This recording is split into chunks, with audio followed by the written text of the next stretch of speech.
Hello. Hi there. Welcome to our Deadly Dolls Watchathon Part 4. Yeah, it's been a while since we've done doll movies. Yeah, we're So- doing doll movies leading up to Imaginary. Well, That yes. comes out next week. Yeah. So, the next review we're doing for this is not doll, but this is also another doll film.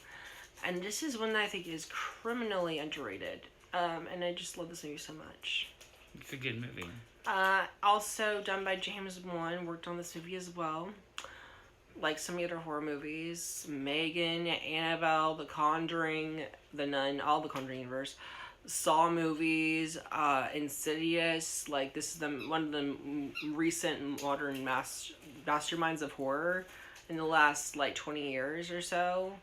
Like just amazing stuff has come from him, and he's given us this as well. And a lot of people have really, I think, unappreciated this movie, but I think that this one deserves to be appreciated a lot more. Yeah. It's a really great atmospheric movie. I think it also pays tribute to Tim Burton indirectly, sometimes even just through the color scheme of the movie and the vibes. For some reason, I don't know if anyone else feels this way, but I think it kind of feels Tim Burton-esque at times, just the way they set this movie up tone-wise and the color scheme being so gray and dark. And it has a twist ending. It does, and it's... So, should we go into plot? Yes. So, the plot of this movie, if you don't know, if you haven't seen the series, definitely go watch this one. If you can tell already, this is definitely a thumbs up. Go watch this. I think you should. This is basically a story of, originally it's a story of a woman named Mary Shaw.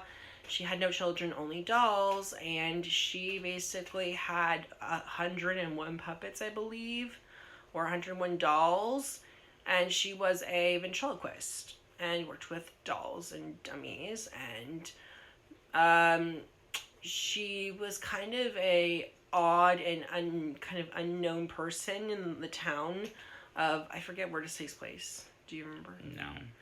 But she was basically someone in the town that they lived in this movie that was sort of just kind of, everyone kind of felt off about her or whatnot. But she would hold these shows, and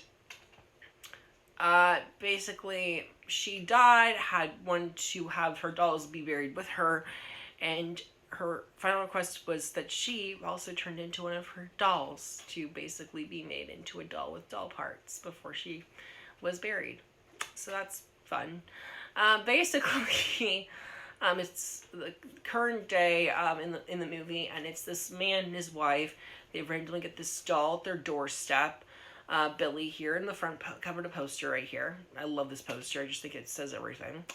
And basically, the woman's like, hey, don't you remember, doesn't this remind you of that old nursery rhyme we went and learned when we were kids about Mary Shaw? And then they go through the rhyme, and he's like, oh, whatever. And she's like, and then she's teasing him about it. He goes off, I think, to run errands or something, and she's alone in the house with the doll. And I forget exactly what happens. She's on the bed, and basically the doll basically starts to do all this weird stuff, and it kills. And basically the thing that I forgot about this curse as well is if you touch her dolls, or if she still has, I think she basically is targeting, before she died, I think she also had something to do with this family the family of this person who basically did wrong, so that she goes after all the people, like all the love interests or all the women, I think the original owner. And also you cannot scream if you see her, or you see the dolls, otherwise she takes your tongue out. You can't scream. So, and if you scream, she rips your tongue out. So the doll, she screams when the doll's running at her, and it rips her tongue out, and she dies. And now it's the case of this man and losing his poor wife, and basically the investigation of what's really going on with the dolls that managed to get out. How did it manage to get out of its own coffin? How did it end up on his doorstep? What is going on? Has to go visit his old dad to uncover family drama, as well as figure out what their family had to do with this Mary Shaw thing with the dolls. And it leads back to the stage where she performed for a really spooky, chilling final act, and then leads you to understand that there's a twist ending with the new wife or the new girlfriend that his dad has been with, and we always reveal spoilers anyhow, so she ends up, I think, being Mary Shaw, and I don't know if she is Mary Shaw from the beginning. Doll. Yes, so she is Mary Shaw, and the first time I saw this, I think I didn't see this for a long time because people just didn't talk about it, and the people that did kind of said bad things about it, so I was like, oh. Yeah, it's kind of a low radar movie. It is, and I think it came out a long time. I think it came out in 2007. Yeah, something like that, yeah. Yeah, it came up almost, what would that be, almost 20 years ago? Yeah. Like 15, what would that almost 16. Well, because it's 2024, so that means... It's about 16 years ago. Yeah, it's 17. Yeah, it's been out for a while. But yeah, this is just I think the dolls in this movie are spooky and chilling and wonderful, and I would actually have them in my house. This movie kind of reminds me of Darkness Falls. Yes, and I think these dolls kind of remind me of, like, if you guys watched Goosebumps growing up, I was a 90s, early 2000s kid. I like to watch, like, I know some people talk about, like, the dark one, like,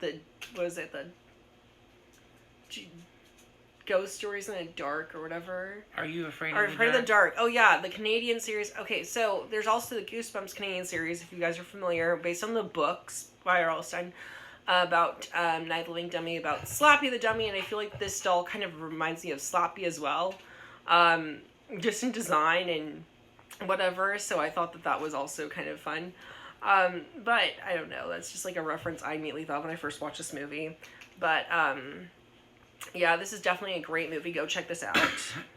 I don't know, do you have any final things? I give this movie a solid, I guess I give it a solid A at least. Yeah, it's a really good movie. And I don't know, this is just such a, it's not talked about enough. It's not given, I think, like the praise it deserves.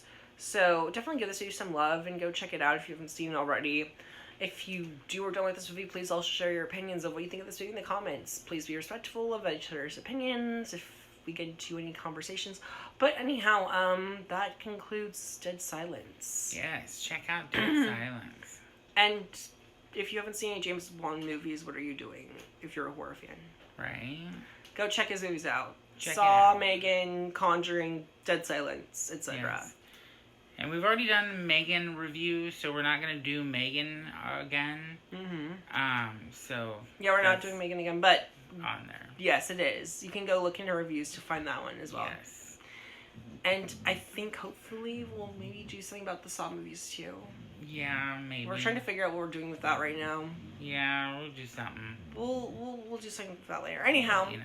This was Dead Silence. Thank you for watching as always. Please like and follow for more, and we'll we'll see you in our next review. Bye. Bye.